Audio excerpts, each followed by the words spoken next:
So in my last video, I talked about the fact that many of us were prepared to spend the rest of our lives sort of following the story of Trump, waking up in the morning, having a look at the news headlines, seeing what crazy thing he'd said, seeing what crazy policy he'd enacted, reading about his threats, becoming fascinated. And it was going on day after day, and in many cases this has been going on for 10 years now. That's right, 10 years. Is it? 4, 8? Yeah, nearly 10 years. Since he came down that staircase. We're fascinated. And are we really prepared to, betray this God-given gift of life and just follow him? And I was looking at the pros and cons of doing such a thing. Yes, it's the con is, of course, that it is a complete waste of life. Really. But on the other hand, it's a wonderful distraction from the sort of horrors of your own existence. So if you want to forget about who you are and why you exist, then sort of following Trump's journey, going down that path is, it's a wonderful distraction.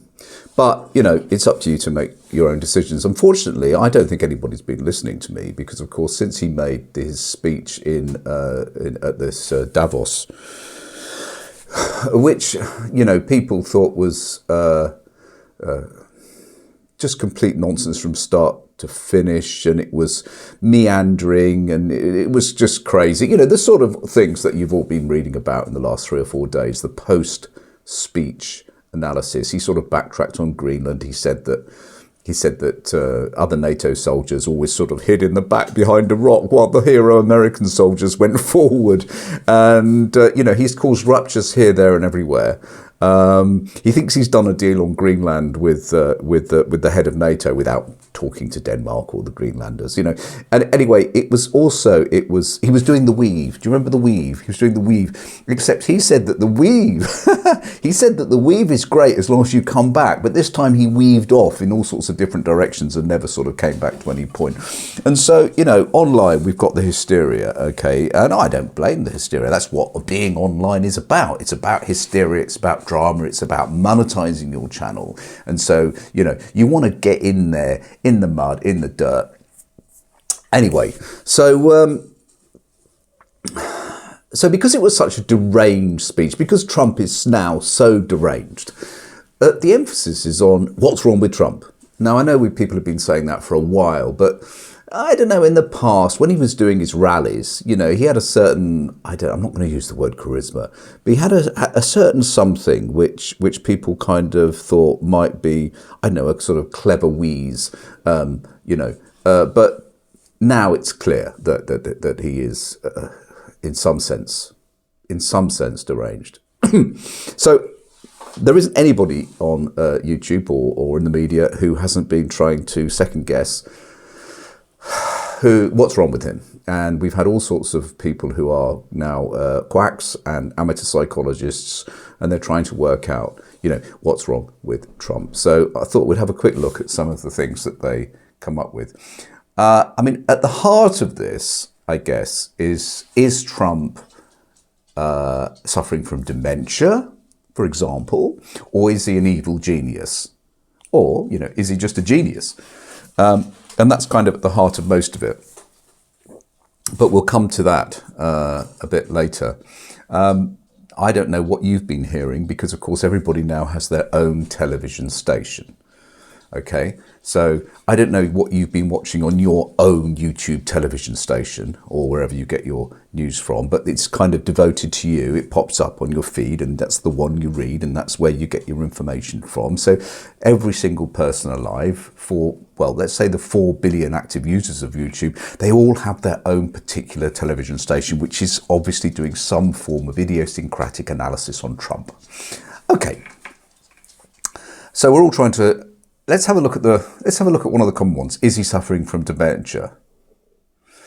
Well, a lot of the people are saying things like, well, I'm not an expert, but.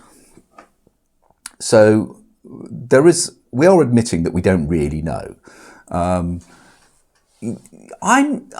Personally, I don't know anything about this. I'm not really absolutely sure. But I think that dementia is usually, the signs of dementia are fairly profound. And I don't get the feeling, he's an old man. And I don't think necessarily that you can say that some of the things that old men do and say is always, which are weird, and kind of, there is a sort of brain degeneration, just like there's a degeneration in the muscle tissue, in the bone density. There is also a deterioration in the mental agility. And so I think that I don't think we can say that he's got dementia as such. It's a kind of nice, easy term, isn't it, for it? So I don't know whether that's true or not. But as I said, I'm not an expert, but that's one of the things that's coming up. The other thing that's coming up is that he has got a personality disorder. A lot of people say that he has got a narcissistic personality disorder. Well, I don't know. I don't like the overuse of this word narcissist. I think it's a bit ridiculous, and it's tremendously overused now. I mean, everybody I know now says, my mother was a narcissist. I think that deserves more analysis than just saying your mother was a narcissist because she doesn't let you back in the house anymore because you have... I don't know, been a drug addict for 10 years or whatever, or just being rude to her. Anyway, never mind. Has he got narcissistic personality disorder? Well, when I think of that, I think about that film, American Psycho, which was perhaps one of a very good example of what a real narcissist kind of looks like close up. Well, he's a bit weird, isn't he? He is a bit strange. I mean, he's probably got personality issues, but everybody has. I mean, he was abused by his father to a great extent, and I wonder whether his emotional development has been curtailed actually at a very young age. But he probably is a narcissistic, but I don't think we can put it down to narcissistic personality disorder. I don't think that answers the sort of Trump problem in terms of, is he sick, is he mad, is he crazy, or is he an evil genius? Another thing that's been coming up is that he's kind of neurodivergent. In other words, he's not like other people, and that's true, but there could be a lot of reasons for that. But whether or not he has a form of kind of, almost autism, Asperger's, call it what you want, severe personality disorder as well. I don't know. I'm not sure. These are the sort of things that people are talking about because they're trying to explain his kind of behaviour, and they're trying to, it's not just about Trump, is it though? It's about the whole momentum of Trump and the whole kind of way that he's trying to sort of restructure ideas that we had about the world, which we consider to be kind of a little bit crazy because they don't really make sense. They don't work. It's very threatening. It's very abusive. It's not really diplomatic. It's not going to work in the long term. America isn't going to be some wonderful isolated superpower, and that's just the way it goes. Is he evil? Let's come up a bit. Is he just like pure evil, like sort of satanic? Well, that's not going to wash, is it? I mean, it's far too easy. But these are the sort of things that people have been, the sort of ideas that people have been using to try and explain him away since the Davos incident, should we call it. Is he an evil genius? Is he sort of absolutely brilliant? Or is there a sort of Chauncey Gardner aspect to him where we're interpreting his kind of madness sometimes as being sort of, the art of the deal and brilliant, and we're getting him all confused that some of the things he says are stupid. We are entertaining as being kind of, some wonderful, clever way of sort of, manipulating us. I don't know. Now, the other thing that came up a lot is that he's a kind of empty puppet. He's a kind of gewgaw idiot who is being used by those around him. Now, there's probably an element of truth to all of these things, and certainly to that one. But I don't think, again, it's as easy as that. I don't think he's a puppet on a string. And people like sort of Steve Bannon and J.D. Vance are kind of pushing him into the room and pushing him out, or Catherine Levitt and the rest of them, Pam Bondi, and they're all kind of playing around with him. I don't think it's entirely that. I think there is something going on. There is a dynamic amongst the whole kind of MAGA White House group who are kind of have a well, they're hysterical. They've got caught up in an idea about the world and they've become hysterical about it. But I don't think he is.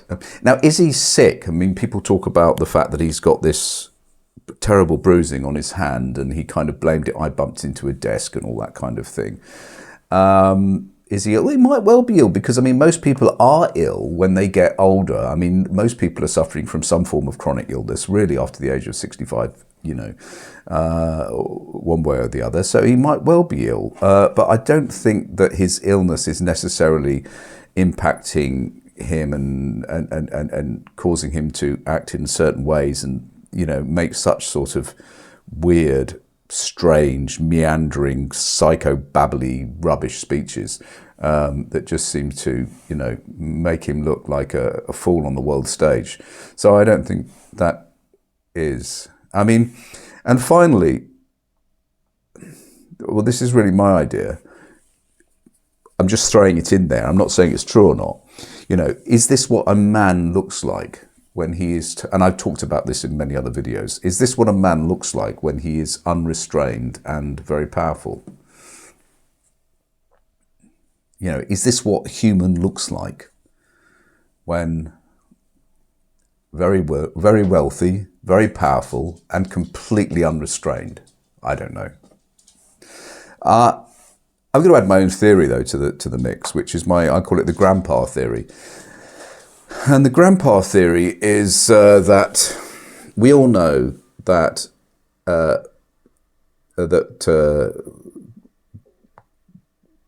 older men, particularly, they seem to go and swing extremely to the right as they get older, and then in the point they become embarrassing.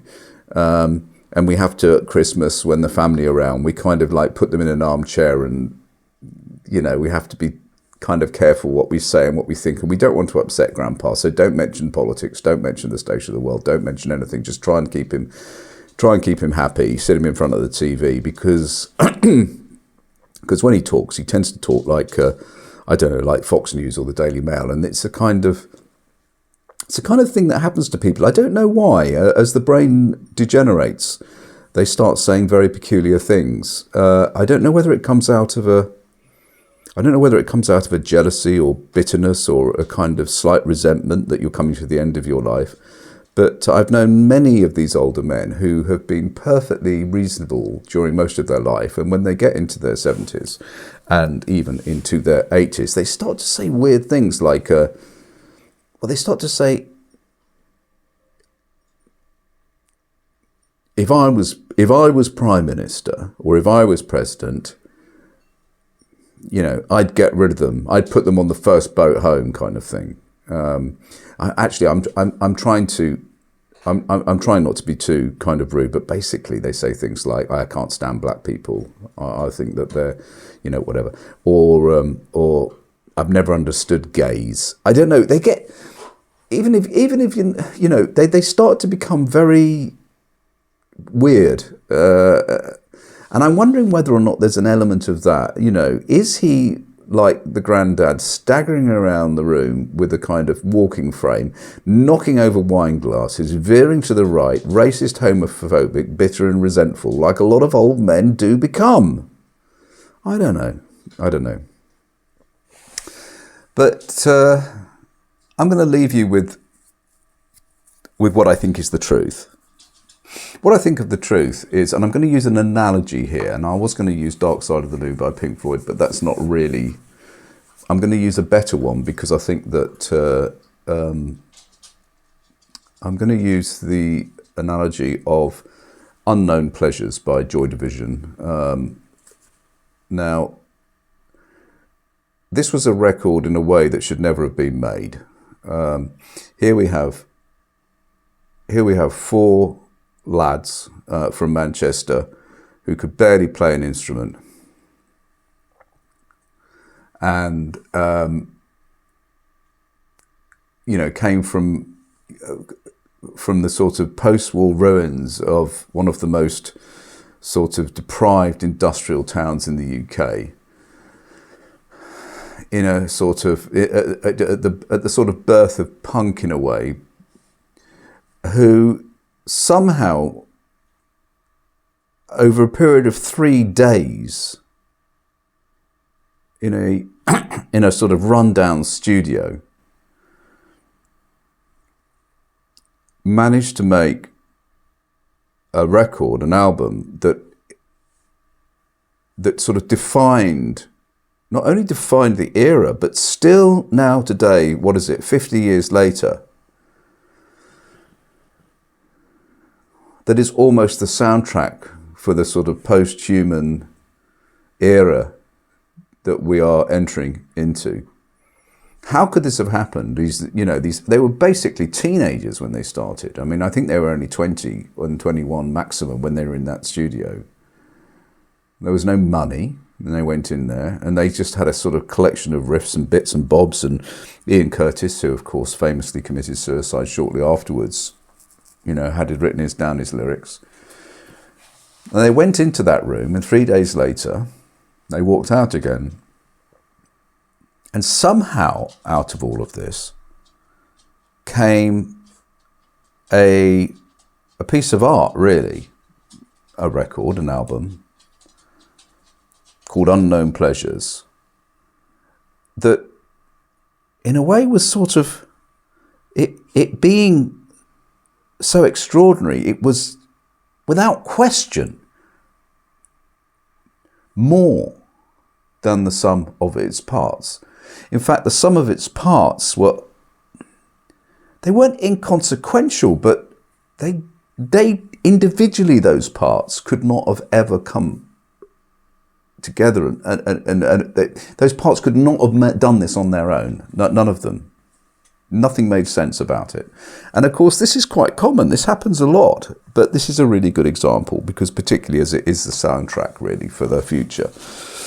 Even now, maybe I'll talk about it at some point, a little bit more detail.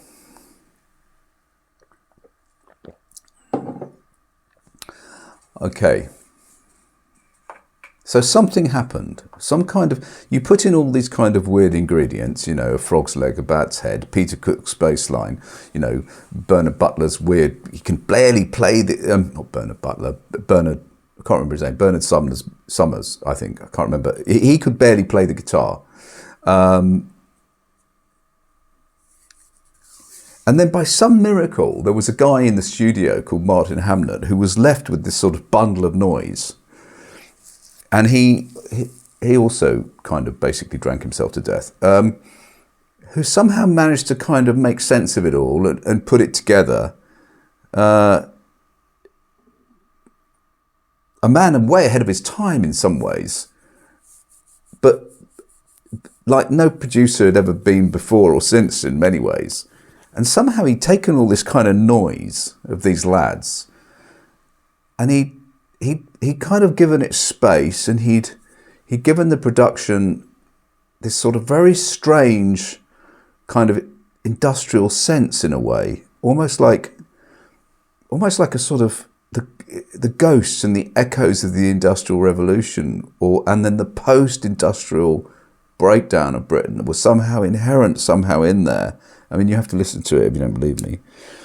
And out came this wonderful statement. Now, why am I saying this? Well, I'm saying it because most of the time, these things happen because of their context, and the context is normally a perfect storm of events. And I think that the making of Unknown Pleasures didn't really make any sense, but there was a perfect storm. And out of this perfect storm came the phenomena, which was the record. And I think it has to be the same a little bit with Trump. It's not, there's no point in focusing entirely on Trump. It's to do with many things happening at the same time. It's to do with the kind of people he has surrounded with him, the J.D. Vances of this world, who wrote that book about the hillbillies and sort of has come out of hillbilly land.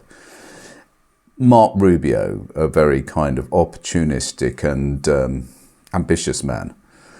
Steve Bannon and Steve Miller, the sort of pure propagandists of the program. And then we've got Elon Musk and Peter Thiel and all of those tech oligarchs, because that's all kind of coming and feeding into this perfect storm. And then we've also got a completely impotent political class like the Congress and the Senate, who are, I don't know what's happened to them. They've kind of, something weird has happened to them at the same time. I don't know why, but they're utterly impotent. I don't know why. Well, you know, we could go into it, but let's not do it now. It's just part of the perfect storm. And there are others and other opportunists who are coming in, and megalomaniacs and sort of neo-Christian fundamentalists. And all of these people come together with the sort of tech revolution, and a very twisted social media. You know, I'm talking about the Carlsons, the Rogans, the Petersons, the thousands of others, okay? All right, and they've enabled Trump. Trump is part of this soup mix, really, and a lot of it's kind of self-fulfilling prophecy, and all of this happens in a background of deep unease amongst the people. So I think when everybody's trying to find a singular answer for the Trump phenomena, I think they probably have to think of it as a perfect storm.